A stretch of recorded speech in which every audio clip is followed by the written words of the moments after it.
So are you watching the stream right now? I just started it. I did have it up. All right, just so you can see the chat if there is any. I am watching your ad right now. All right, good.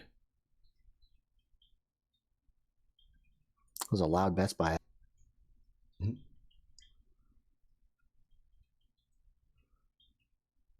So I'm using a new virtual audio system, like Mixer. So I'm trying to make it so we can talk, but they can't hear it on stream. So I have no idea if it's working. It sounds like it sounds like you're saying everything twice. Okay, so I got an echo.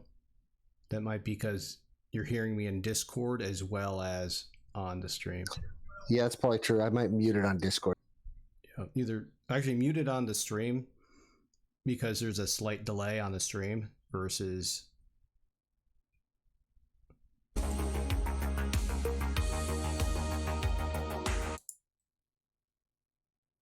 Yeah.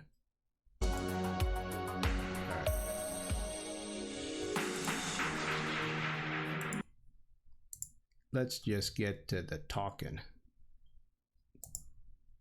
That's why people come here, you know. Here we go. That's what I wanted. That's why people come to my stream, to listen to the wonderful chatter of two science geeks, you know, talking to each other about whatever. So usually I'll have some kind of series of questions for chat, but for this I didn't. Oh no, that's fine. Because I was like, well, I'm like, if two science teachers can't fill at least an hour of talking, then we should be in a different profession, really. Oh yeah, no problem. I can fill it. Oh yeah, it's considering we've already started talking like we've known each other for, 20 years. For sure. And I just want to say that, like, there are a few people, and one of the reasons I like doing these chats is there are a few people on Twitter that I've only known through Twitter that I kind of wanted to like talk to and meet, just because of what they tweet and their classes, and people, especially the ones that are just like regular dudes just trying to like get through a day in the classroom and not go completely insane, Absolutely, which is pretty much what you exemplify. It's like, it's just true, but it's not like, it's usually a little on the sarcastic, tongue-in-cheek side, but not so much as to be a jerk. Yeah, no, I get myself in trouble a little bit with my admin because they watch my Twitter stream. Mm-hmm. So I self-censor a little bit there. But yeah, I mean, my goal is never to be, hateful or anything like that, but I want to, you want to portray what's really going on. Yep. Moron says that, yeah, we're in the general chat channel on our Discord. So yeah, anyone could technically just stop in and give a voice shout out as well. Because I did not do a private message. I just invited Glenn just to hang out in the Discord. And Emily, hello, thanks for hanging out tonight. So yeah, so you've been on Twitter for longer than I have, I think. I don't even know, but I've probably been on since maybe 2011. I think is probably when I got on. It was when I started doing the flipped classroom thing. Yeah, I think I made an account earlier, but I didn't actually do anything with it till maybe 5 years ago or so. Of course, time's gotten away from me a little bit, but oh yeah, well, I mean, honestly, I'm kind of virulently anti-social media in a lot of ways. I've never had a Facebook account. Twitter's pretty much the only thing that I've ever done for it, and for me, it was just wanted to connect with some other teachers. Yep. I teach in a pretty big school district, but I would say up until recently, kind of a little bit behind the times, maybe. And so, when I was trying to branch out, I guess, and become a better teacher, things weren't working the way that I wanted them to, and I was tired of standing up and lecturing every day. that was a great way to connect with a bunch of other great teachers. Oh yeah, same here. Except I had a little different take. I'm the only like 8th grade science teacher. I also teach some high school classes because I'm in a small district. So if I really wanted to reach out, for other 8th grade teachers, well, I'd have to go someplace. Oh yeah, absolutely. And why limit myself to just a few conferences where I might run into people when there are literally hundreds of other teachers in any subject area on Twitter. They can just kind of connect with and ask questions. And I find most people, like, if you're like, hey, that lesson looks really cool, can I get a hold of that? They're like, sure, here's the doc. And they absolutely. to you, and that's it. It's not like they're like, yeah, go to my my TPT site and buy it. That'd be great. Yeah, I mean, I think that's really what drew me in. Is I was, like I said, I jumped into the flipped classroom thing, and I was one of the crazy people that I tell people not to do. Crazy now.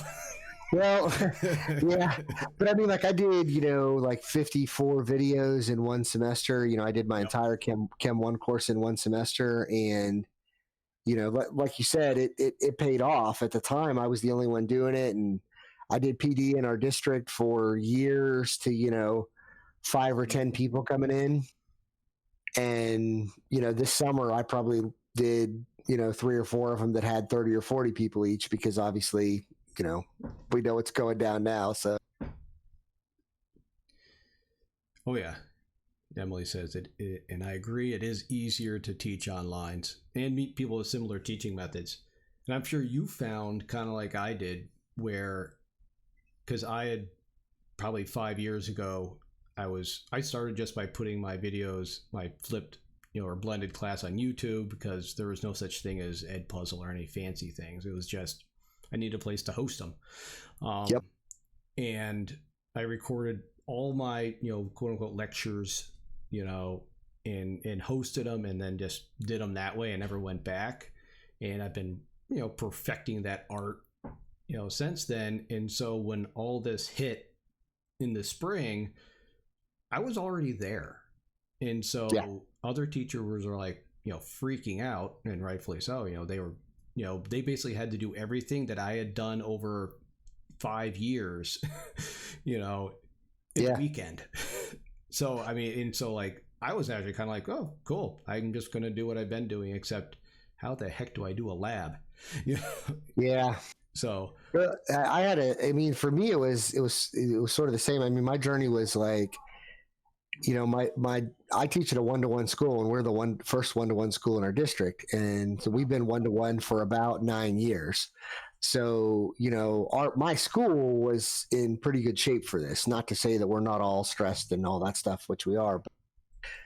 But for me, I went through, years of, sort of arguing with the district, like, hey, will you open this up for me? I'd really like to try this out. And they're like, no, we don't think that's necessary, or we've got this other platform where we're going to do that. And so I'd find another way to do it. And so now, like I said, now everybody's trying to do all of those same things. So, hey, I was using Google Forms for quizzes for a long time. And, of course, like now the big rage for everybody across the country is Canvas. And fortunately, my school's been doing it for 8 years. So yeah, our whole district doesn't, but our school does. So we're in good shape. Yep. Yeah, we just went 1-to-1 a little while ago. Like last year was our first full year for like the middle school, and then they were going to go through and roll out the high school anyways. So they just said, all right, we're going to get as many Chromebooks as we can and just put them out there. And so it actually kind of worked out to some extent with our district to get things rolling. Thankfully we had a superintendent, that was his thing. They just hired him a few years ago, and it's like, yeah, oh, thank goodness you got that guy. We started going through this process, or we would be like, going nuts right now. Oh yeah, absolutely. I mean, I have the benefit, like I teach at a STEM academy. So we're a magnet STEM school, and we don't have any requirements or anything. It's just, fill out an application. It's a lottery to get in.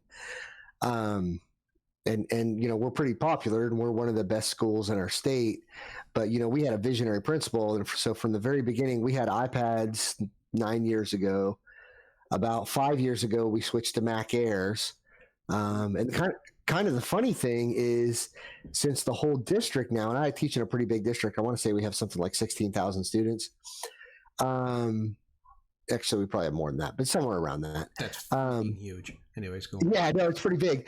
And so since they decided to go one-to-one because of all this stuff, in the spring, they basically said, hey, we're going to take the CARES money and we're going to buy Chromebooks. But what's rough for us is we've always had Mac Airs, and then our freshmen this year all have Chromebooks. Oh, the IT department's going nuts. Well, and teachers are going nuts because things that we've been able to do for years, we can't necessarily do in the same way anymore, which is fine. Again, I mean, it's a learning type thing. And as I said, we're in so much better shape than everyone else. I've got no right to complain, but it's very weird for me. I had a lab the other day, and I don't actually really have but a couple of thermometers in the lab because we use vernier probes for everything. Mm-hmm.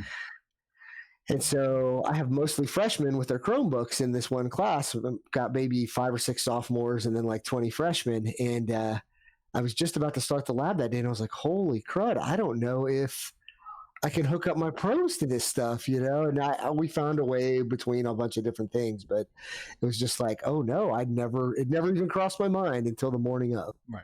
A lot of the vernier stuff, I know it depends on how old it is. Some of it works better with Chrome than others. Like the older stuff really won't work with Chromebooks at all, but the newer stuff that's come out in the last even 5 years, it works really well with the Chromebooks.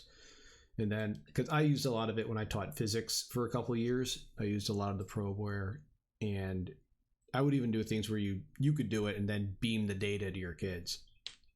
Yeah, well, fortunately, when I was department chair, I'm not running the department now, but when I was, for 6 or 7 of the past 9 years, I sort of saw that coming, and we'd had a scare a few years ago about maybe go and bring your own device, which is even worse than Chromebooks. And so I started, over every year buying like one of the Vernier LabQuest streams, and we've got the minis and stuff. And so that's basically what saved me the other day is I had enough of those to sort of go around where they could Bluetooth hook in, and we're already ready for Chromebooks. Thank good. Yep. So you had a question there in the chat. There you go. I don't. I think maybe you got some fans already. You gotta start your channel.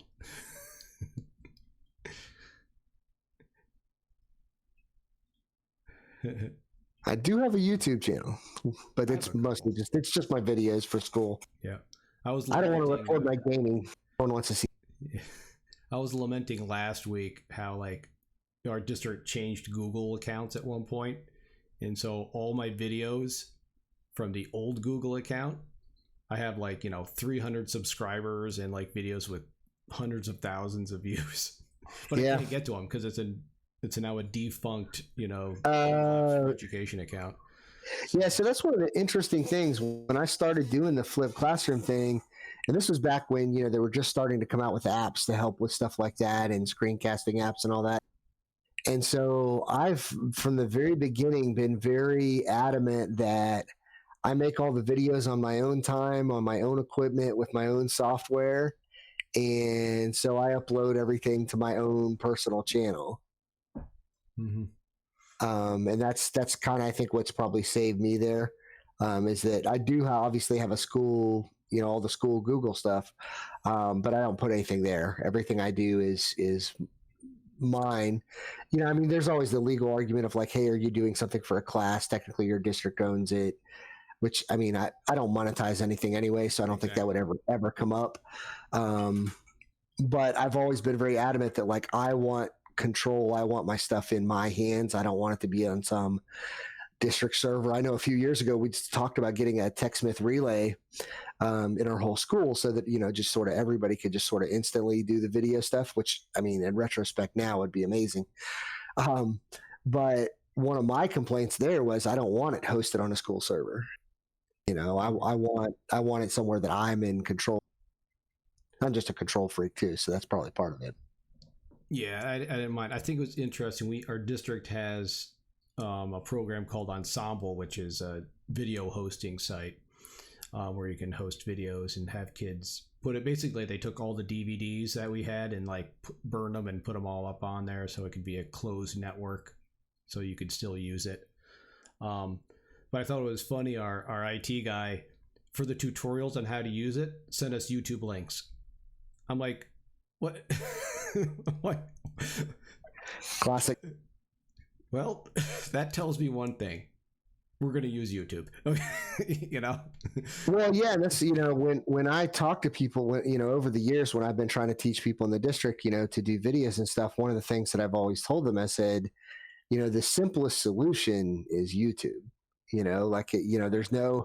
There's no real file size limits or anything like that, and you can record it in 1080p if you wanted to, which I never do because those files are too big. But you can do all of that and upload it from anywhere. Every kid knows how to get to YouTube.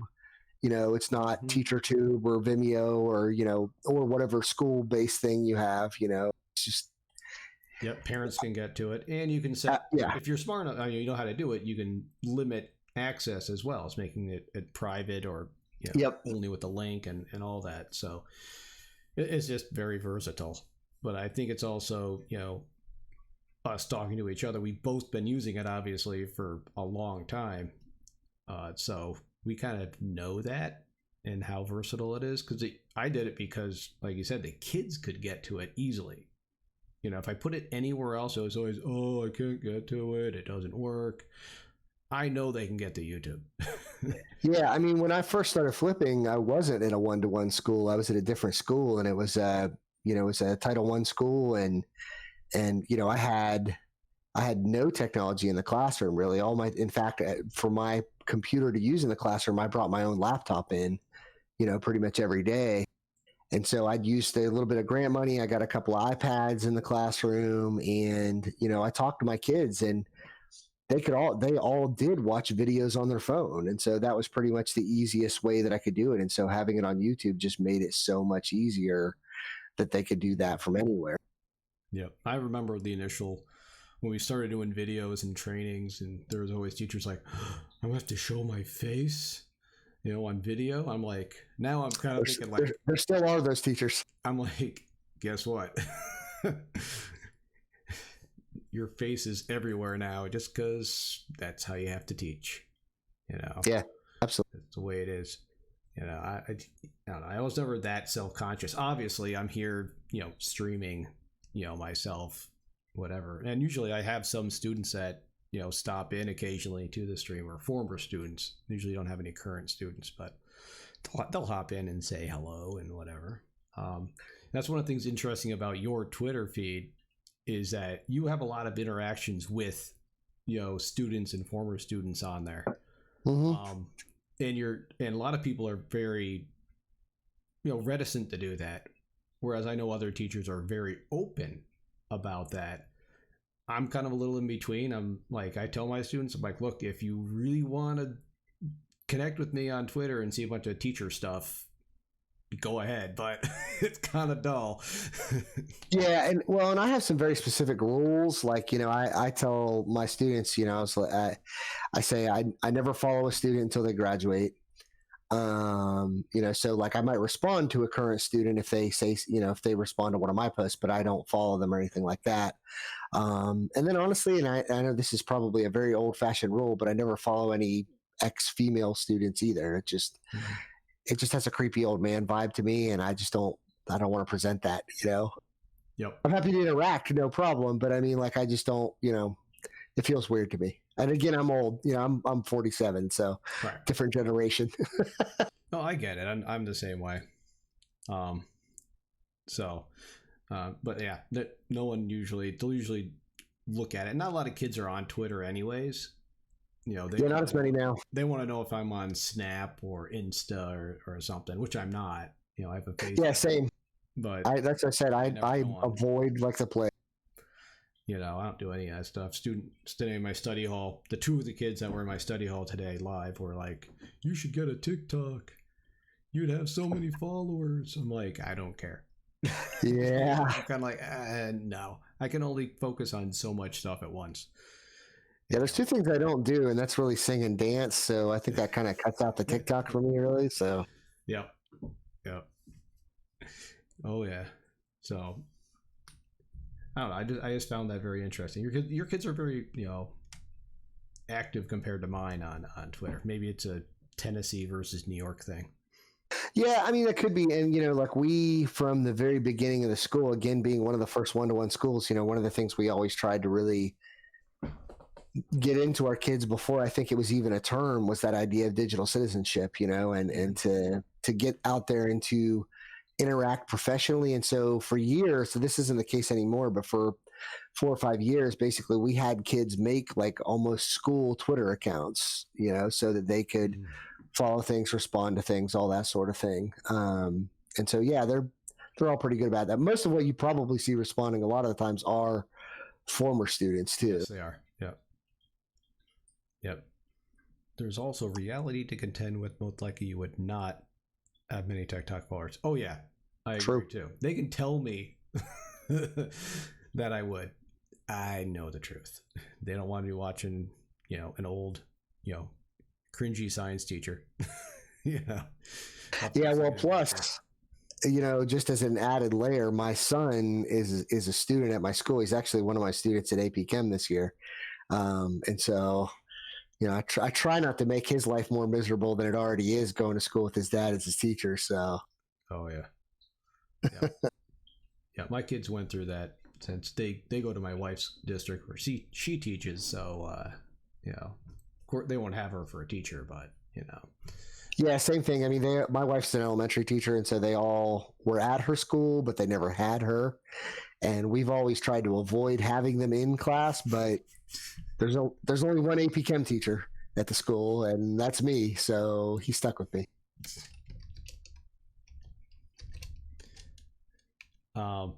Yeah, I don't think I would want that handle. The old cringy science teacher. But if it's not, I want to know whose it is. I should make one just as a gag account. Yeah, I had to actually explain to my wife last week what cringy meant. She didn't know what it meant. So me and the boys, I have 3 boys, and so we had to explain to her what that meant. It's like when my daughters are about teenagers. It's like one of their favorite words. So. Oh yeah, absolutely. When it comes to describing their dad, oh dad, that's so cringy. Yeah. Oh yeah. If you got teenage daughters, everything you do is cringy, no doubt. Didn't notch it. Okay, good. That's excellent, Moron. I'm glad that that would have been scary. So. Yep. That's what I told my students too. I'm like, really? You want me on Snap and I can like see wherever you are? I'm like, that's just stalkerish. I'm like, that's weird. Yeah, it's kind of funny. So like as much as I use tech, this is the first year I'm teaching a fully online class. I mean, so our school system, we're back in person, but we have the virtual option. So I have 3 face-to-face classes. I have 1 full virtual class.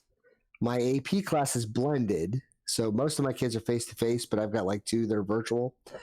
And then I'm teaching a fully remote online asynchronous class too.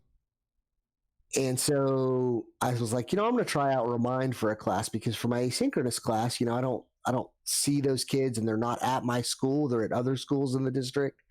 Right. And so I was going to try that. And it's been really good because, again, it's hard to get those connections with those kids when you don't see them, and I'm not doing Zoom calls with them or anything like that. But wow, they like to use that stuff. I'll get like 8 messages a day, asking questions, which is great. I was in a meeting today with the other teachers that are doing the asynchronous stuff, and they're like, we can't connect with our kids. And I'm like, I have days where I wish they would quit messaging me, really. Oh yeah, and I think that's meeting them where they are, and it's also the type of kid. Like I've tried to use Remind a few times, and the kids really didn't like, especially younger kids don't get it because they might not have a phone. But you also want when you start doing that, you realize what that expectation is for that generation, us being older, cringy people, of that immediate response. Yeah, absolutely. Like, you don't get back to them within like 5 minutes, it's like, why are you responding to me? It's like, yeah, no, that actually lay down the happened. expectation to be like, look, I have a life. I'm not going to respond to you right away, but that's what their expectation is with their friends, that Oh, it is. if you send that message, they expect a response, almost immediately, back, from them. So they have that same expectation of you where it's like, yeah, it's a messaging service, but you're a messaging service with your teacher. Yeah, well, I last week I just sort of had to tell a student, I was like, I'm going to be away from my phone for a couple of hours, so Away from your don't. phone for a couple Yeah, of hours? yeah, they probably didn't understand how that was even possible, but again, I'm old enough to have had a Commodore VIC-20 in my house when I was a kid, and Yep. programmed and saved stuff on a cassette drive for the computer. So Yep. So I mean, I have a Discord for my gaming club that I use, and that became very popular, especially in the spring when kids were very lost, as well as a lot of teachers, and they weren't sure what's going on. And even the beginning of this school year, kids had questions about schedules, and they didn't email me. They went on to our Discord, into our school chat section, and we're asking questions, and they actually asked for that as a channel. They were like, hey, can we make a school help channel on here? I'm like, sure. You don't want to talk about games, or you want to talk about school, that's fine. And so my district allowed me to invite more kids into that Discord and everything. So I think it's they understand, at least the gamer kids understand Discord, and it's oh yeah, absolutely. Well, honestly, my sons have all been mocking me for the past 3 years because, like I said, we've used Ventrilo for 15 years. I ran a guild in World of Warcraft for 8 years, and so that's what we used to communicate. And so we just never changed because that's just what you do. It served its purpose. We talked to each other on it. Who cares, And so it was actually just this week that we were like, hey, maybe we should go ahead and upgrade, try out this Discord thing. So we did. Oh, there you go. What do you know? I only started using it 2 years ago when I started my esports club. So, hey, Eric's raiding. Hey, the raid alert worked. That's amazing. Welcome in, everyone. Wednesday evening chats. Tonight we have Glenn Arnold, chemistry teacher extraordinaire. Yeah, so we were just chatting about using Discord in classes or not, my question is, what are they rating? They're rating us, the channel. Well, I was going to say, what rate are they? So they came in here and they're like, "Hey, what's going on here in science streams?" I don't know if the loot's that good, but it's not a WoW raid. So I'll say that I remember how. I'll date my MMORPG knowledge. I remember when EverQuest died because WoW came out,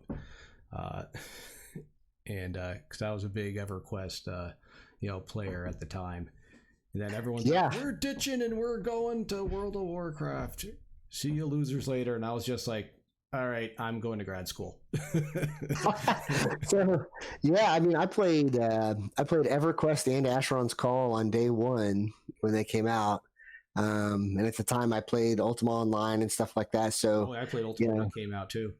Yeah, there was a while that I played all of those games when they first came out, and in fact, I didn't really care that much for WoW when it came out, but my guild had all moved over to that, so we were like, okay, there's 20 of us, and so it's always fun to play those games with the guild, so we all went over.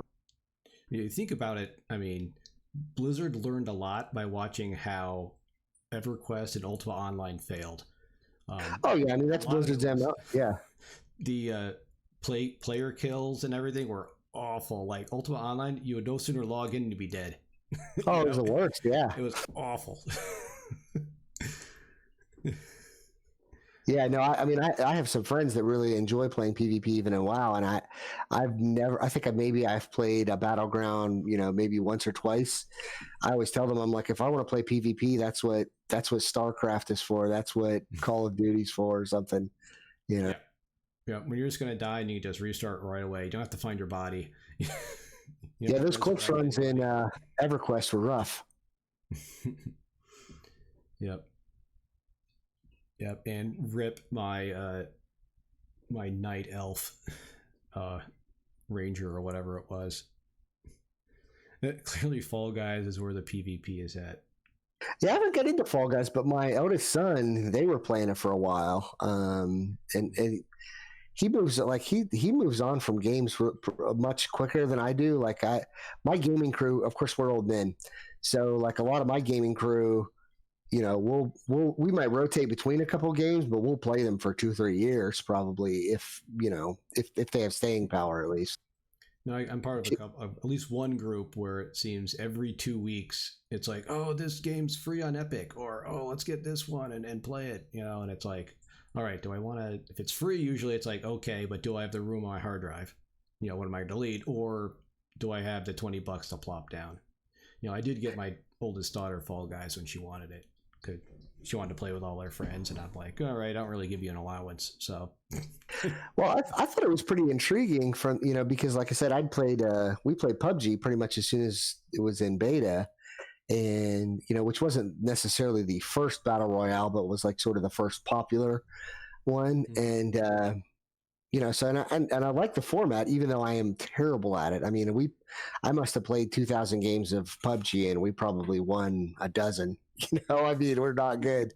But I thought the concept behind Fall Guys was kind of interesting. You know, still sort of that last man standing battle royale type thing, but as my son described it to me, it was like Mario Party plus a battle royale, and it's an intriguing concept. I like to see them put a twist on something. You know, and I think like that's, you know, I don't play Fortnite, but I think that's the sort of the cool part of that also too. You know, is that you got the build aspect along with the shooting aspect. Mm-hmm. And I think that, you know, Fall Guys is interesting because gamers in general and the gaming industry, you know, a lot of people think that it's the violent games that are going to get all the attention, you know, but again and again, you see that a well-made fun game is just a well-made fun game. You know, it doesn't have fun to, you know, fit, you know, some archetype to make lots of money. You know, because you can only have so many, you know, CSGOs and Rainbow Six games out there, you know. I mean, so it's definitely something that, you know, it's kind of like when people are saying like, are, you know, one person games out, you know, and then, you know, you have, you know, some great games like The Last of Us, you know, that come out that are just basically you're playing a movie kind of thing, where it's not, you know, a battle royale. Yeah. You know, and I kind of like to see that in the industry, just to kind of say like, look, these forms of games are not dead, you know, keep making them. Oh yeah, absolutely.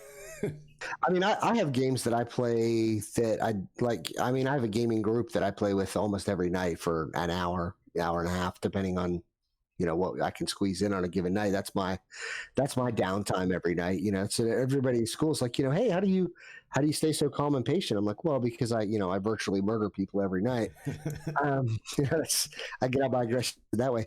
But I mean, I also have games that I just play by myself. You know, I'll play, you know, a Planet Coaster or a City Skylines for, you know, hours, and there's no conflict really going on in those games. I mean, but it's still a, you know, really interesting, really fun thing to play.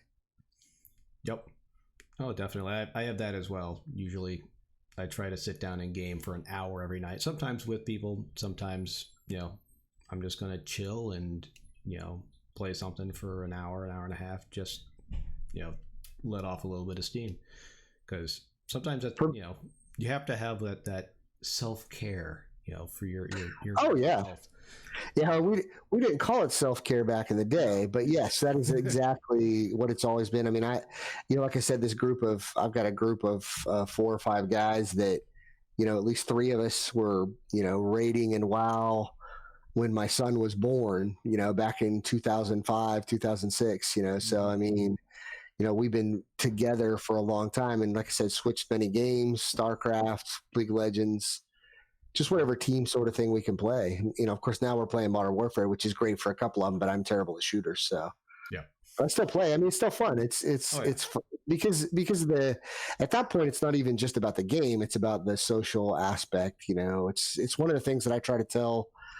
Again, I teach at a school that like we don't have as many traditional sports as another school would have.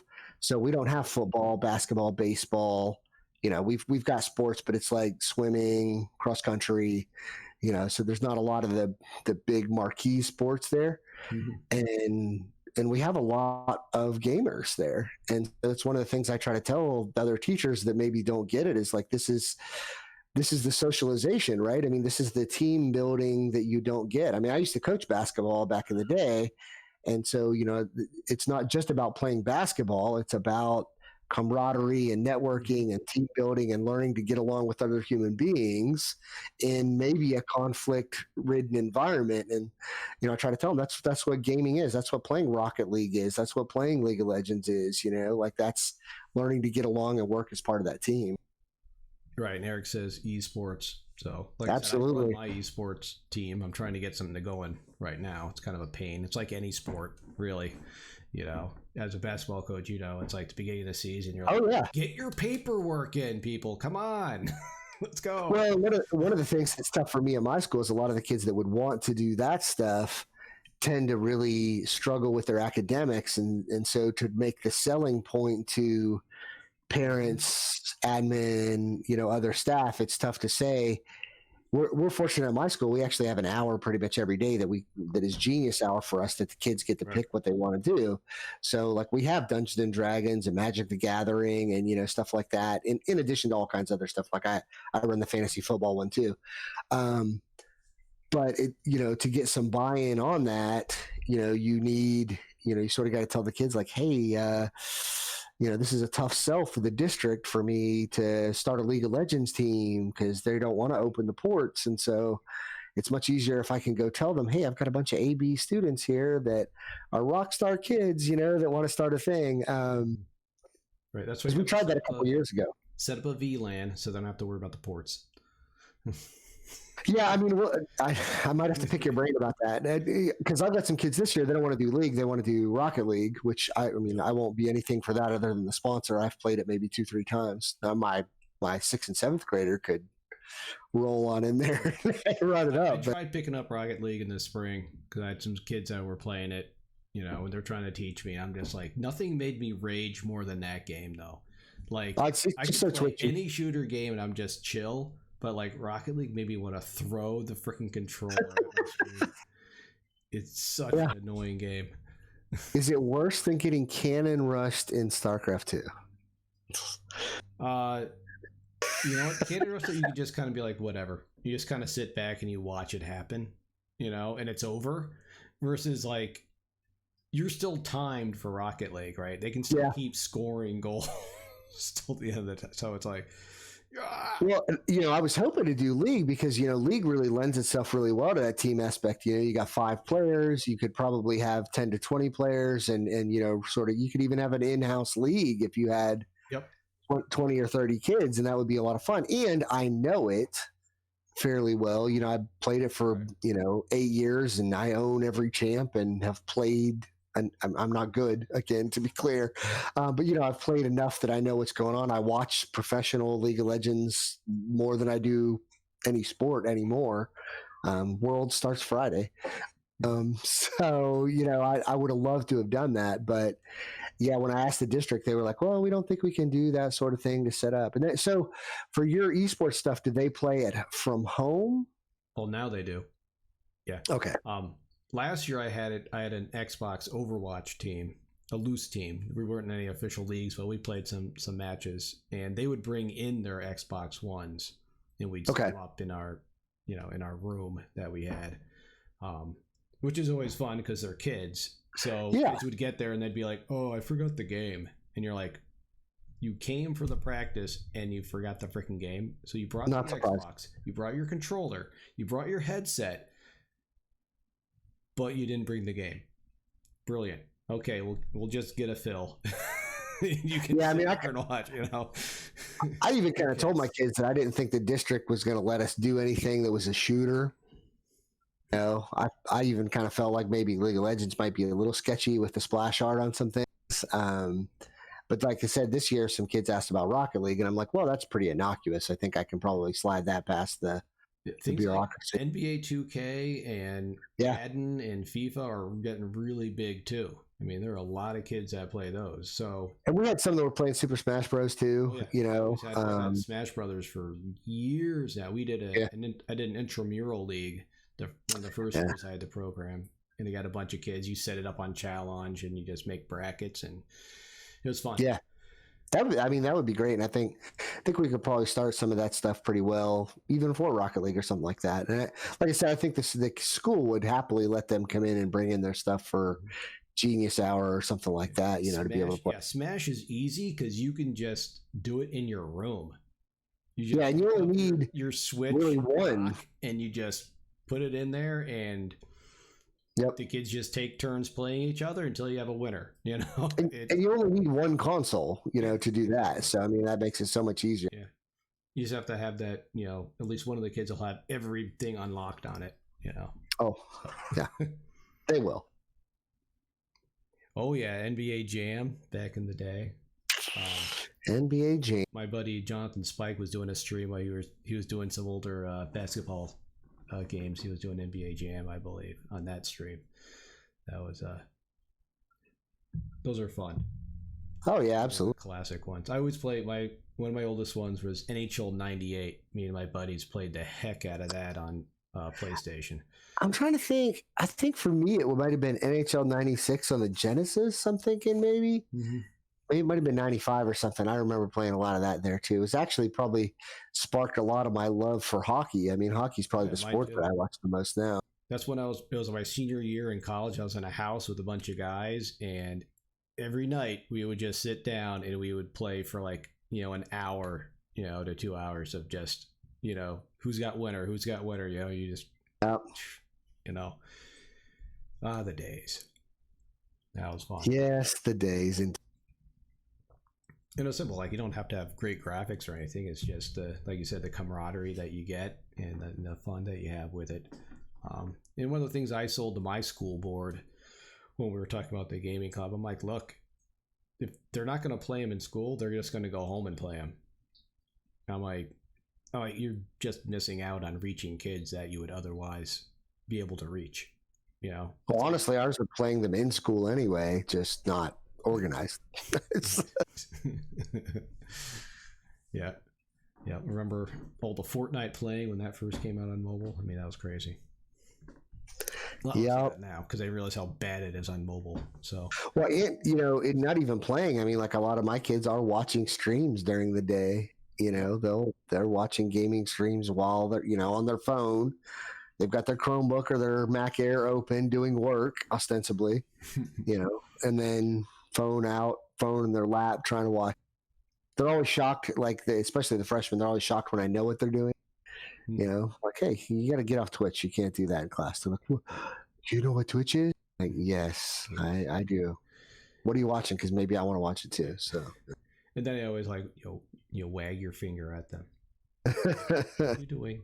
Don't do that. Or you're like, I know what you're doing. You can watch a video on how to do this complex maneuver in this game, but you can't figure out how to do this simple task in Google Classroom, and watch a how-to video on this subject. Come on now. Yeah, I mean, it's pretty funny. We were just talking about that in our department, how, like the idea is that kids nowadays know how to do all the technology stuff, but having worked in a high-tech school for a long time, it's not true. I mean, they know how to do what they want to do.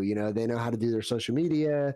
They know how to watch their streams or whatever. But when it comes to actually doing something useful, they usually have to, be taught. I mean, they can pick it up quick, obviously, but they don't just naturally know it.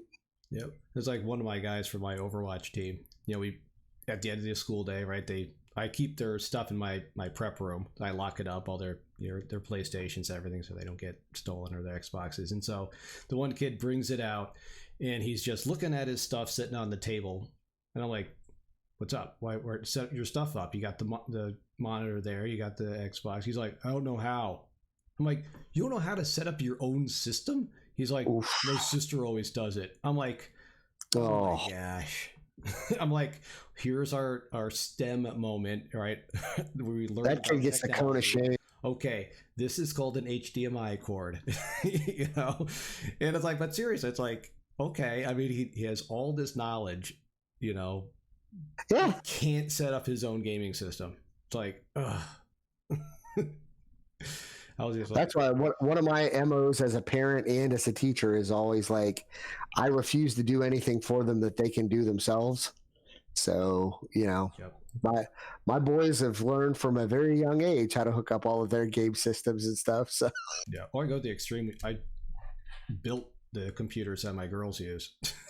So I'm like, yes, you can get a computer, but you're going to build it with me. It's part of your education, you know, because I want you to know what all the parts are. So if something goes wrong, you can tell me what went wrong without being like, the thingy on the whatever is not working, you know. No, I want you to be able to actually know how the computer. Audio fading out on me there. My audio.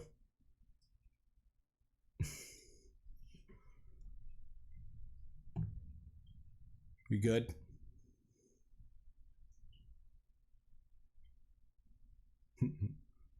No, audio went weird. Okay, well, I think my audio is still functional. So, at least from what you can hear. So, well, you're not talking, so I don't know what happened to your audio. Hey. Oh, we got 3 boys gaming. Yeah, you could run out. I only have 1 daughter gaming right now, so I forget what she was playing tonight. I can't remember. All right.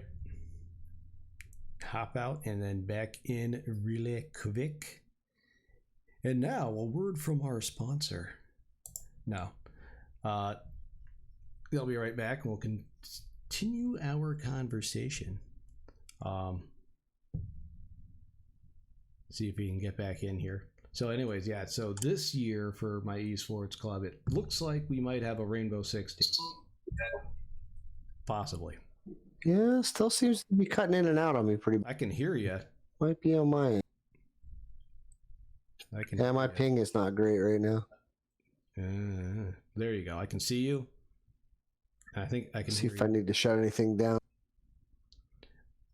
Well, I had some fun this week. I believe my issue at school right now is that I can't run the document camera at the same time I run my Google Meets.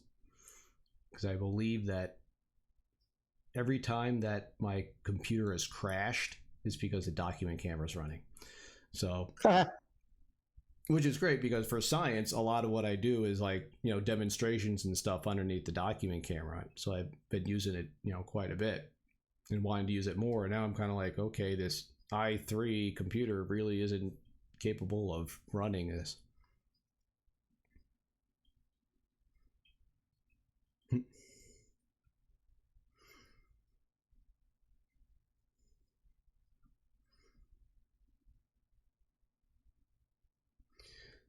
Oh yeah, lazy option. My biggest thing more on with buying computers is that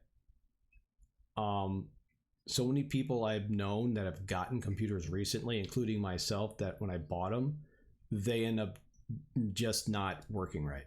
And you end up having to send back the computer, which is just a pain. Whereas if I build it, you know, if there's a specific component that doesn't work, I could easily just send back that one component or order another one and get it faster than the whole computer sending it back and getting it back in again. So, you know, that's part of it. And also, like, I don't know what it's like in Australia, but here there is so much bloatware on a computer. I would have to, like, immediately upon getting the computer, wipe it and then reinstall Windows, just to get rid of all the crap that is on it. Whereas if I build it myself, it's going to cost more, but, you know, at least, you know, I'm not suffering through all that bloatware that's on there. Oh, okay. You ordered your current one as a list of parts. Yep.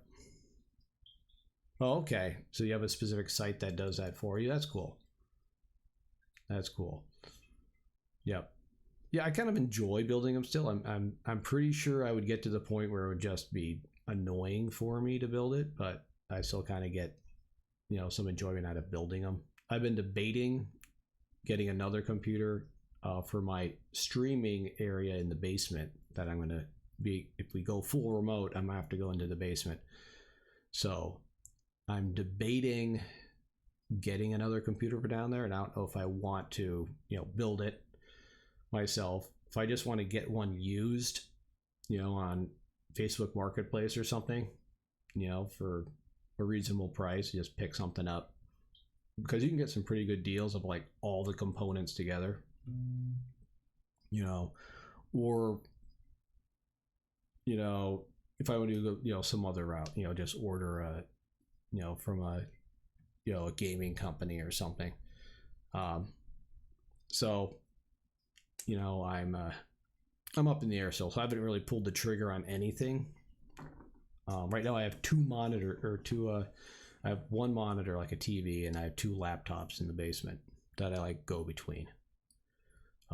My one laptop I got in like 2010. It's probably like 10 years. It's got to be at least 10 years old now. Thing's ancient. So yeah, so I don't know. I'll have to decide. My kids get all the nice stuff, of course. Get all the nice computers. That's why part of me is like, I should just build my own computer. So I have a nice one too that I built. Or maybe I should have one of my kids build me a computer and force them to do it. That would be good too. So, but anyways, if we go full remote, it'll be a necessity.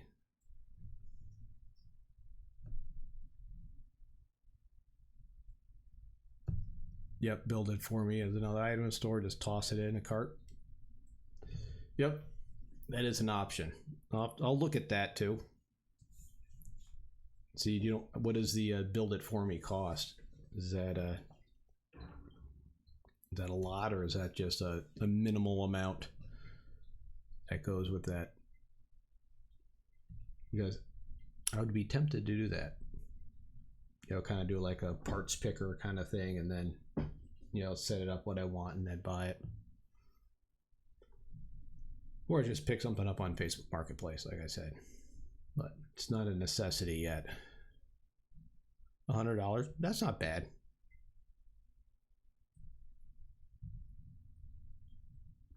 $1 dues, yeah. That's not too bad. I wouldn't mind, because time is money in a way, so it's that would be a few hours of time there. So why don't you just kick off one of his kids, stop playing CSGO or whatever, and let me do this chat, dang it. But congratulations everyone for getting through a week here. Wednesday's almost over. If you're moron, you're already into Thursday. Wednesday is my busiest day. I managed to survive. Oh yeah, cable management stuff. I did pretty good on the ones I built. It helps a lot. The newer ones do this. The manufacturer of computers, they have fewer cables in general. But it's a little bit better than like the old ones where you definitely have a lot of stuff flying around in there. But it's in the back of the computer where the cables get really nuts now still, when everything's connected. So, man, he's having some issues. Let's see what he says. Sorry, everything was great, but now just garbled.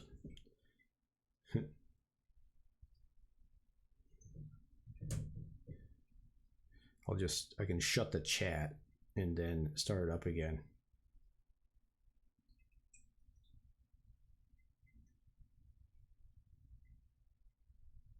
In the Discord. We'll try that. We'll try that. We'll do that.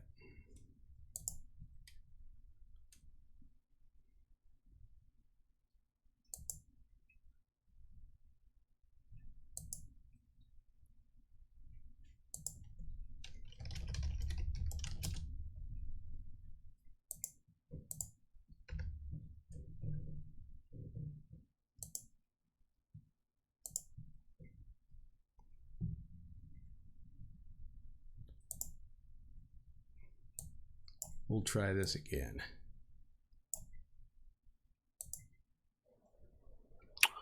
All right, let's see if I'm back now. Who knows? Hey, look at that.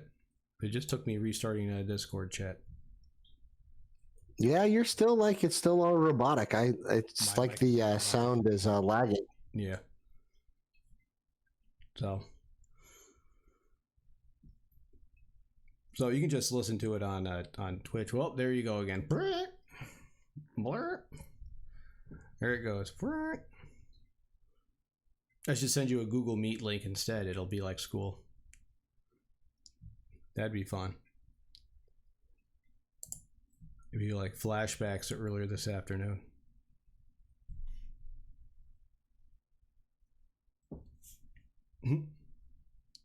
Oh, the back is now the top. That's interesting, Warren. Yep. All right, let me follow this link.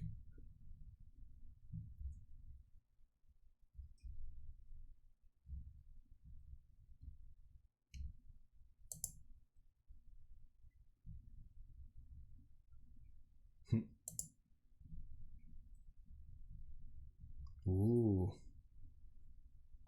Well, maybe better now. It's fancy. That looks nice. Moron. Yeah, I got some ports on my computer in the top, in the front. I love them just because they're, I mean, putting stuff in the back of your computer is just kind of a pain. You can't get to it. Whereas if you put stuff in the front, it works, you know? So, but that's very streamlined. That's very nice.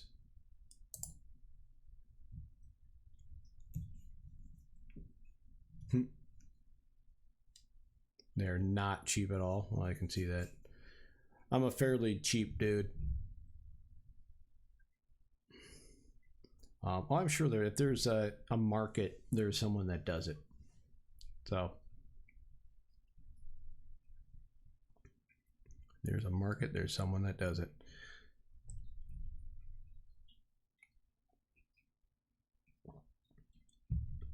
So tomorrow's my light day. I got only 2 classes tomorrow, 8th grade and then general science.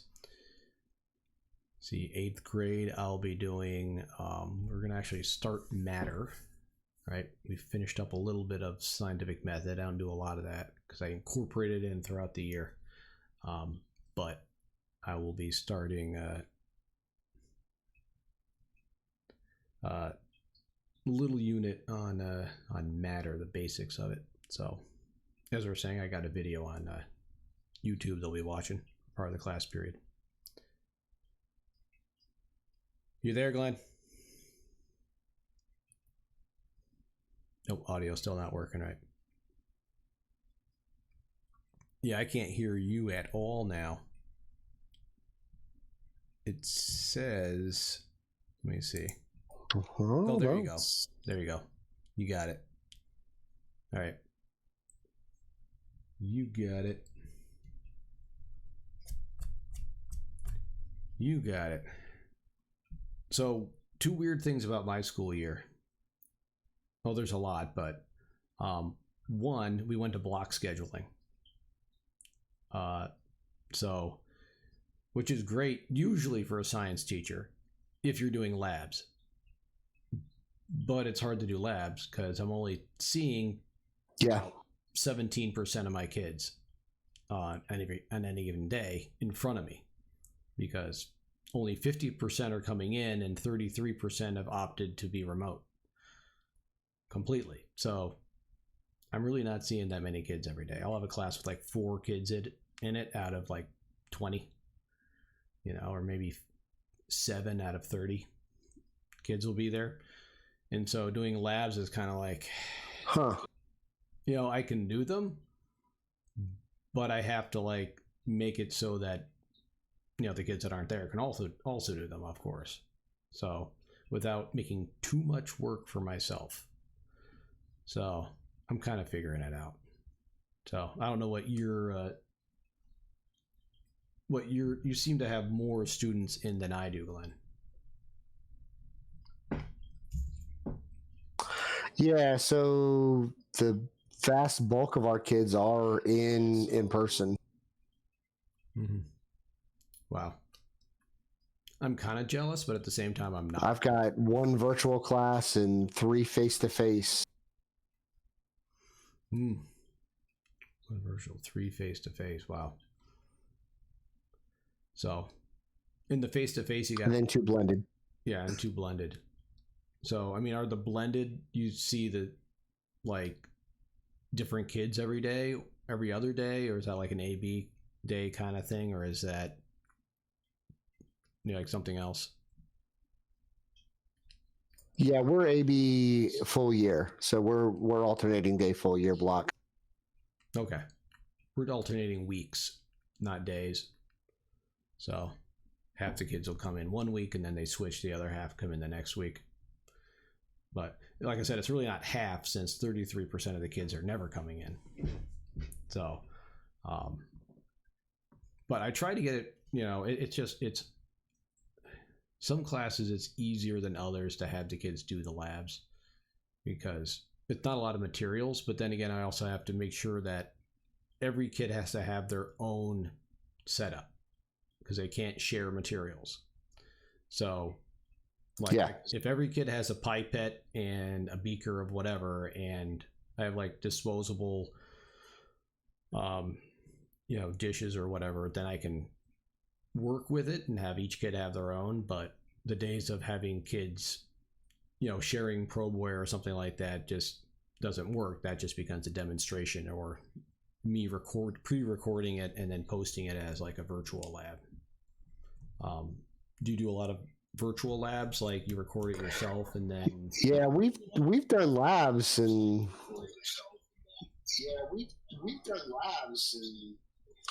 they just honestly, our rules at our school are not that strict. So yeah, and like I could probably do more as far as it not being too strict. I just don't, well, for my own sake, in their sake, I want to be safe.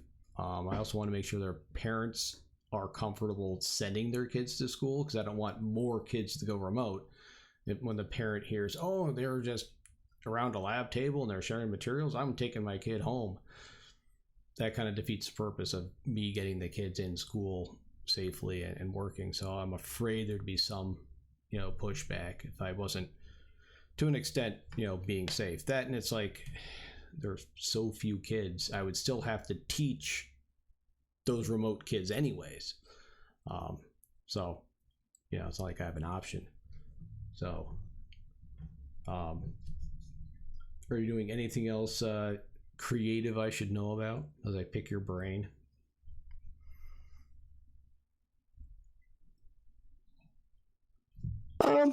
You know what, honestly, I mean, I've tried to be real conscious, going back to sort of our self-care thing from earlier. I've kind of tried to be pretty self-conscious about, like, I'm not going to try to do a bunch of really new, weird stuff this year. Mm-hmm. We moved our Chem 1 classes to pre-AP Chem this year, which was unexpected, partially unwanted, and we didn't get our stuff until school had been in session for 2 weeks. So that's been pretty much the extent of my new stuff, which I'll be honest, I kind of like the curriculum. It's a pretty good curriculum, but I just wish it hadn't happened this year. Right. It's hard to roll out new stuff during this time period. Just like it was hard enough doing this without having to adjust my curriculum for block scheduling too. Yeah, I mean, absolutely. That, you know, I've been, you know, one of the benefits of teaching for a long time, and, you know, at my school, I'm the longest tenured teacher at my school. And so one of the benefits, if you're willing to use it, is to be able to say, hey, this sucks. You know, like we shouldn't have done it this way. You know, this was a bad decision. And, you know, my admins have been pretty good with understanding that. I mean, they don't, you know, they've got their directives from the district above them, and, you know, so they're giving them to us too. But I, as far as doing all the new stuff, I mean, I'm learning new stuff. I mean, like, you know, for instance, we use Microsoft Teams, so we don't use Zoom. So trying to figure out all of the ins and outs of Teams, which, to be fair, I did most of that in the spring. One of the things that was really weird for us is, you know, when we were all out in the spring, is our district has always been very concerned with equity for all students, which is great. But what they told us was, since all the kids didn't have devices in the county, is that we weren't allowed to teach any classes except for our AP classes, which is its own equity issue, totally. But so, you know, the kids basically got nothing for 9 weeks almost. Yeah. So, I mean, it's equitable. Everyone got nothing, which isn't what you want. But yeah, I'm doing more of just like, no, definitely not. Yeah. I do labs where I'll take pictures of like levels in graduated cylinders and temperatures and things like that, and then have students construct graphs and things based on that, you know. Or you record something over time onto a video and you ask them to stop it every minute and record data based on, you know, what they're looking at. I've done some of that in other years as well. Like I said, which helps because, you know, we've been using tech well enough in more of a blended classroom that it comes fairly easy, thankfully. Like I said, I would be in a lot worse position if I hadn't like busted my butt for years making videos and doing tech stuff in the previous you know, past, you know, 5 to 10 years I've been working on it. So, you know, 5 to 10 years I've been working on it. Absolutely. Yep, Eric, everyone gets nothing. It's equal. That's what we want. Quality. You know, the digital divide is definitely there. It's frustrating. It's always frustrated me because I work in a city school, not the most well-off families. You know, my wife teaches in a suburban, you know, wealthier school, you know, and the differences are stark. You know, they've had 1-to-1 for, you know, almost a decade, it seems. You know, we just got it. You know, the city schools in our area are laying off teachers because there's no money. Suburban schools, we're good. And that's without looking at the families that might not be able to afford the internet, or the only internet they have is the cell phone in the house. You know, and I know your district, as well as most, you know, all of a sudden knew what a hotspot was and how many they had to buy and how many they had to distribute. You know, I was on the committee to kind of help that get going in our district and make sure things were happening. So, but yeah, I mean, it was a big deal. And I mean, and you know, as I told our school board members, I mean, this year's been so weird. I've never been a jump into a lot of those issues sort of guy. I'm much more of a focus on what I can do in my classroom in my particular school. But I emailed school board members 2 or 3 times about all of the stuff that's gone on, about some of the going back to school and the way that we go back to school, and definitely about the tech stuff. You know, I was a little aggravated that, you know, I get the equity issues, but I was like, I don't think that teaching no one is the best equity. I mean, it is equal, I guess. But like I said, the funny thing was we still had to teach our AP kids because they'd paid money to take the AP test. And so I still taught them. So how was that not unequal. Mm-hmm. Yep. So Eric is in chat talking about stuff. I know one of the things, we have Spectrum here, not Comcast, and supposedly they offered the internet for free, but it was only for existing customers. So, if you already didn't have it, it's not like you could sign up and get it for free. So it was kind of a thanks, big conglomerate company, way to help us out. Detroit schools are in a bad state. There are, yeah. Yeah, I mean, I've been blessed to be in the district I think that I'm in. I'm in Eastern Tennessee in Knoxville, and like you were talking about your situation and your wife's situation. Like my wife and I both teach in the same district, but it's a very big and diverse district. Mm-hmm. There are schools with massively affluent parents, that are living in, the whole neighborhood is $500 million mansions, not $500 million mansions, 500 different $1 million mansions. But, like really, really, really super wealthy areas. And then, there's areas that are not, that are very, very, on the low end of the socioeconomic scale. And, and of course it's a public, it's one district. And so the funding is equal, but that's when the other stuff comes in, right? That's when parents come in and pay for stuff, and other things happen. And since I'm in a magnet school, and we draw from all over the county, I mean, we reflect that diversity too, in socioeconomic status and all that stuff. So it makes it hard for us. I know a couple of our teachers at the beginning of the year, our tech teachers, were like, hey, I think we should raise school fees so that we can afford some of these additional digital programming stuff. And I was just like, we can't do that now. First off, we shouldn't do it anyway, but we definitely should do it now, Yep. Yes, nice play on words there, moron. Great. Funny. Yeah, and I hear about other districts where, to attend the class, you have to, do a lab fee, right? And then you get issued a lab kit, after paying the $20 lab fee for the class, that you then take home. I know a lot of universities do that. So I think it's kind of, whereas I wouldn't even think about that. It's like, no, I'm not going to charge kids for their education. I mean, that's not going to happen, So, but some districts do that. So I think there is such a weird diversity. Yeah, I mean, we actually do have fees, and what's odd is, like, really in the high schools, like every class basically has a fee, and they're optional. Like this, the parents don't have to pay them. And then a lot of the Title I schools, Title I pays the fee.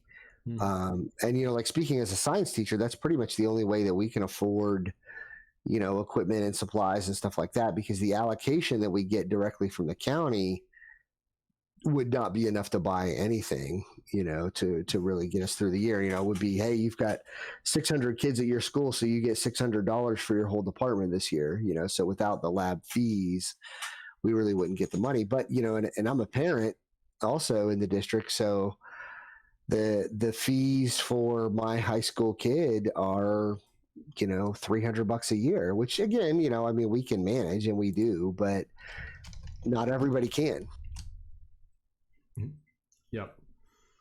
And that's where you have to have those creative people that can get the grants and know how to file for the title money and everything. I'm not one of those people. Yeah, no, it's just never been one of those things. In fact, I've always run from any sort of club type thing where I have to raise money. I was like, if I wanted to raise money or be in the money making business, I would not have become a teacher. It's just not. I would have stayed in ministry. No, it's just not really the sort of thing that I want to do in any way. I hate even mentioning money in class.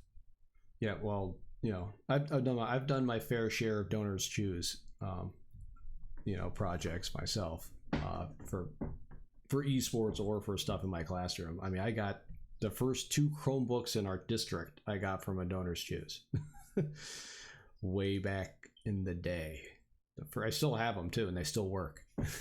And I think our district slapped some rules on teachers using donors choose stuff too. And again, because again, we're a pretty big district, and so they are always concerned about some sort of legal liability, which again is why we didn't teach kids in the spring, because they were afraid someone was going to sue and say that it wasn't equitable. Not necessarily because equity was the right thing to do, but because they're afraid of getting sued. Yeah, I mean, legal things are certainly something to consider. So yeah, I found that I was just thinking about how you're the most senior member on your faculty. Is that what you're saying? That's crazy.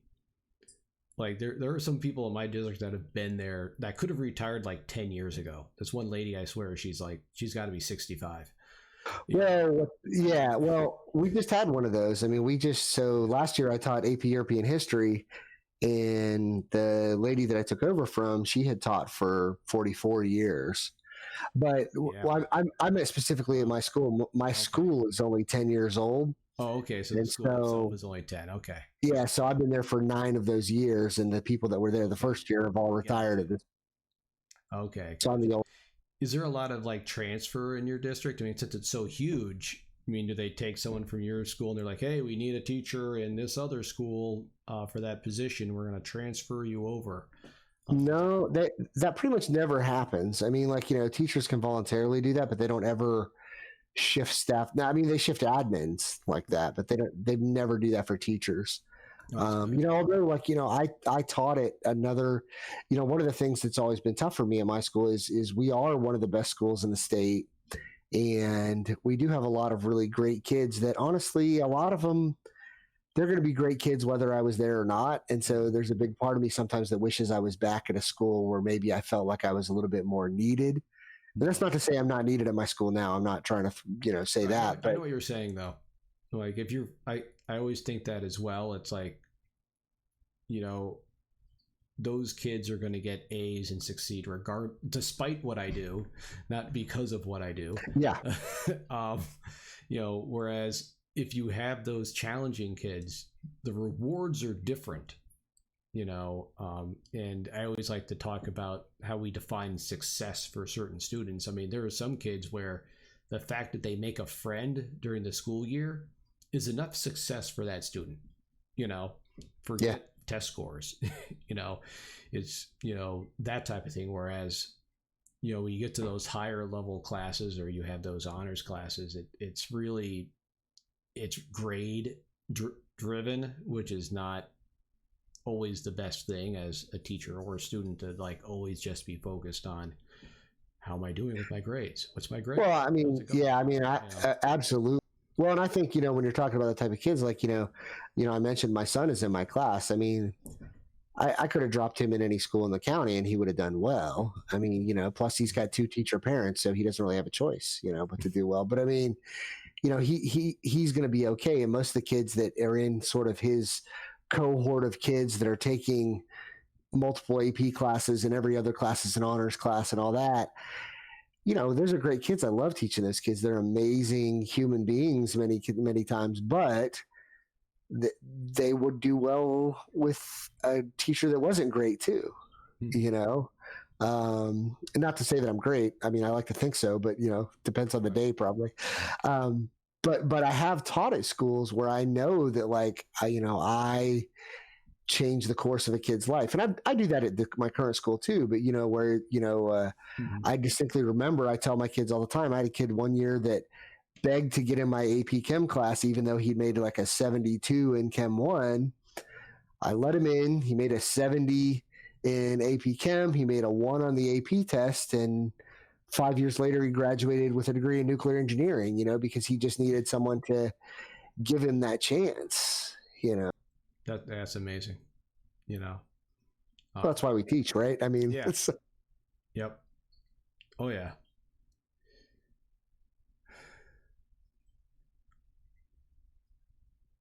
I actually call my kids kiddos most of the time. Yep.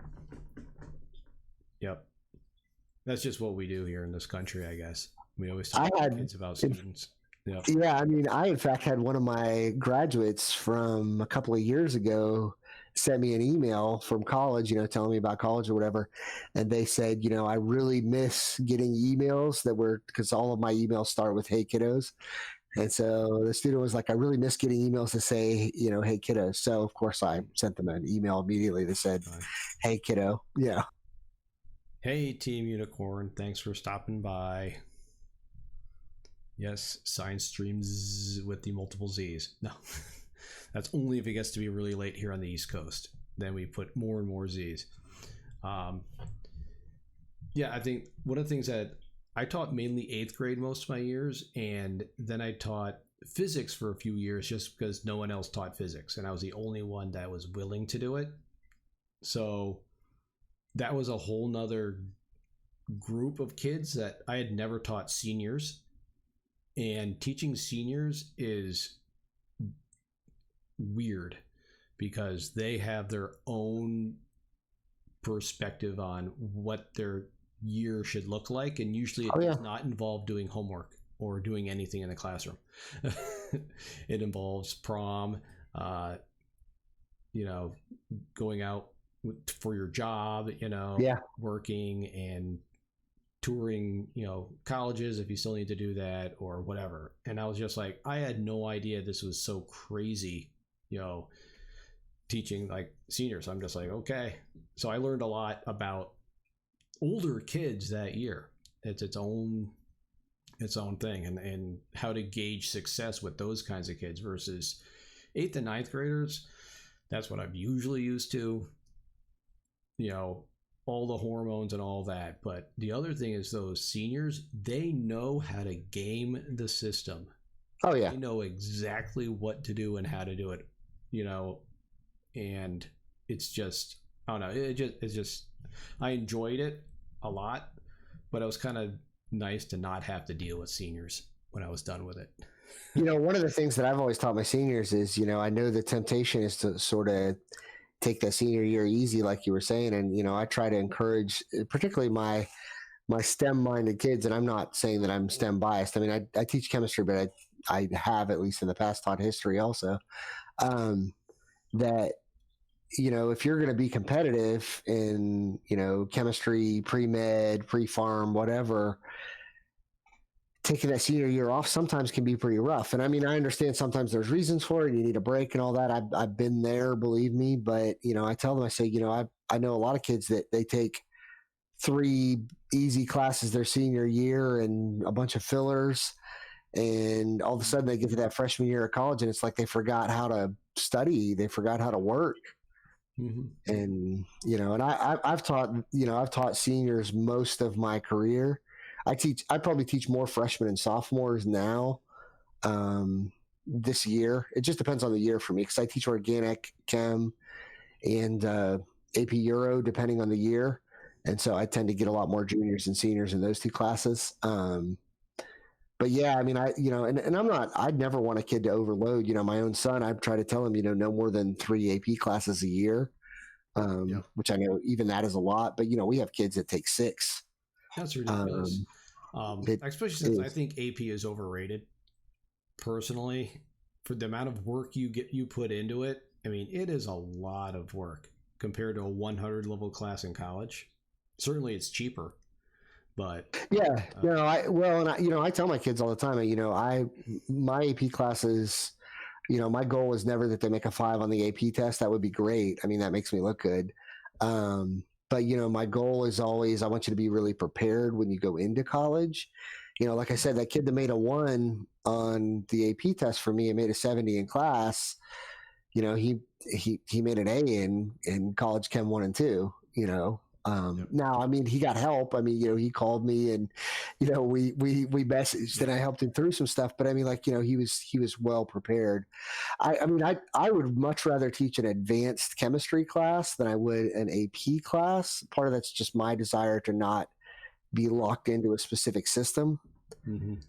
But I think in the absence of that, what parents of those high level kids, they want the cachet that goes with AP. And I'm not saying that's a good thing, but that's the way that, for me, that's the way I get to teach the advanced classes. Yeah. We wouldn't have them otherwise. Yeah, and I think that the senior year is almost like a freshman year in college. Some of these kids take so many college credits that you're essentially, if you're taking 6 APs, that's 6 college classes. That's, more than a semester in college. So in essence, you're then graduating early from college. You can get a degree in 3 years. But yeah, too many AP. I mean, it's. I had a student that guidance really wanted him to take Calc 2, and I was just like, why? I'm like, you're going into like a physical fitness like trainer program. I'm like, you will never need Calc 2. And like, if you were doing pre-med, maybe, but I can almost guarantee you that the school you go to is going to make you retake it anyways. So it's, and I was like, you're just going to be miserable your senior year because he was taking other APs. I'm like, you don't need that. I definitely don't. I definitely encourage the kids not to overload. On the other hand, I always tell them, my story. Like I'm the first, person in my family to go to college, and I did well in high school, but I didn't really think about going to college. It just wasn't really on the radar. It wasn't what I thought was going to happen. And I took all the hard classes I could take. We only had one AP class at my high school. My senior year, it was the first time we had one. And so, but I still took physics and chemistry, which, lots of people take now, but back in the day, you didn't have, in the 80s, not everybody had to take chemistry to graduate high school. And so, I still took all that stuff just because I was bored. Otherwise, I was bored in them sometimes anyway. But, one of the things I try to tell the kids is, do challenge yourself. Don't overload yourself. Right. Be difference. Yeah, no, absolutely. I mean, and that's a fine line to walk. And especially when you get kids that are trying to compete to be valedictorian, one of the jams at our school, because we do have a lot of high flyer kids, is, we've had a couple of years where we've had kids that finished their associate's degree at the community college before they graduated high school. That's how many dual enrollment stuff they took. That is interesting. It's crazy. That's what I'm saying. I'm like, that's nuts, but why not? You think about it, your kids are fully capable of doing much more than I think we give them credit for. At that level, and it's a lot of that is just the maturity level that the student's at. It is. And if they can handle that. So that's, get your associates before they could make more money than most teachers right out of high school then. Yeah. Well, what's funny is that we actually have a graduate from like 3-4 years ago that subs at our school occasionally. And it's just so weird because they're still 22 years old or whatever. And when you see them walking into a classroom, you're like, who's the adult in the room? Like I taught this kid a couple of years ago, and I'm like, what? You're the adult? That's weird. Of course, I've been teaching long enough now that I have former students, that are in their late 30s now. Oh yeah, I had the first kid of a former student last year. Oh, so I mean, that's painful. The mother was 15 when she had him, but that's still painful though. I mean, that's still. My wife had an experience where she had a teacher that was teaching at her school that she had taught in 4th grade. So I have a former student there's a couple of former students that work in our district now. So we're at like district meetings and faculty meetings, and there they are, but it's our district is a small, in a small city, so it's like these families just stay there, and we hire within the city, and it's the same families, so a lot of the same last names. A lot of the same families getting hired. So, yep. Oh yeah. So you're hyper motivated kids. Yeah. Yeah. It's like as a parent too, because again, I think my child is one of the top 10 kids in his class, and, he wants to be a doctor. He wants to go to Vanderbilt, and so he wants to take a lot of the high level stuff, and I want him to be challenged, but, we literally have already had the talk of like, hey, if you want to take more, we'll talk about it. Like I want you to have a decision, a role in the decision-making process here. But I was like, 3 AP classes a year is a lot. Especially when he runs cross country and track, and when you're in clubs and all that stuff. I mean, it's a. He suspended you twice. Great. That's funny.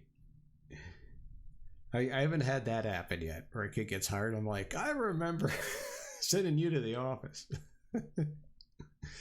That'll happen at some point. Yeah, those are the best ones sometimes. Officer. So you're now the school resource. That's funny.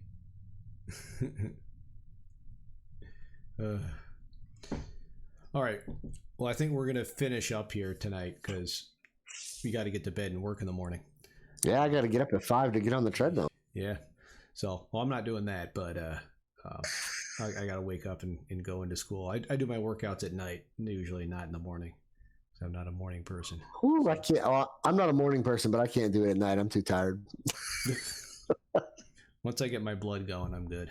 So, and then I like a nice, shower usually before bed. Absolutely. Helps relax. So, but thank you for being here. We're going to raid somebody here. And next week, Dr. Stan Sessions will be in the chat. This time he assures me he's going to show up. He was the no-show last week. So, but I talked to him again, and we're going to talk about his career as a professor at Hartwick College, who I had. And his research into salamanders, blind cave salamanders. So that'll be that should be a fun chat. I'm looking forward to that. Very cool. Yeah, because I have a bunch of my friends will be there as well. Let's see what we've got for the states. We were talking. Yes. Retro earlier, so Decaf Jedi is streaming King's Quest 4 tonight. So I think we'll raid Decaf Jedi. That'll be fun. I'll watch some of that. Did you play those games when you were a kid? I actually didn't play any of the King's Quest games, although I was trying to explain to my son that I played Zork and some of the text-based games like Adventureland and stuff like that, he's like, what? I was like, yeah, there's nothing there. You just typed in the word and said, grab axe. Something happened. Yeah. You grabbed the axe. Yeah, I was like, man, I was old. I don't know what to tell you. You guys are learning coding. I learned how to program on a TRS-80. So, Cool. Well, thanks everyone for being here tonight. And it was awesome talking to you, Glenn. I'm so glad we could. Yeah, thanks for the experience. Yeah, great. So, start the raid, and I'll be seeing you on Twitch. Maybe you can stop by our StarCraft stream and laugh at us. Yeah, absolutely. So.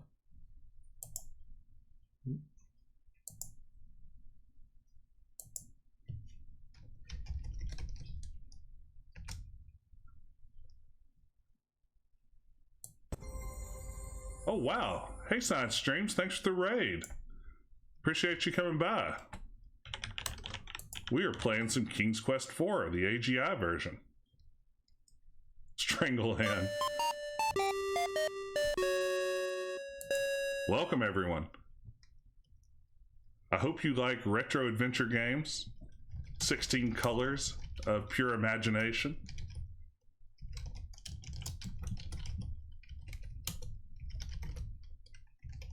Watching an ogre eat his meal through a keyhole.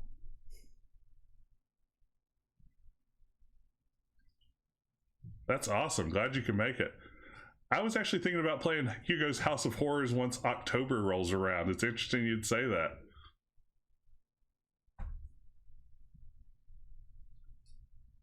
Okay. Let's save this time.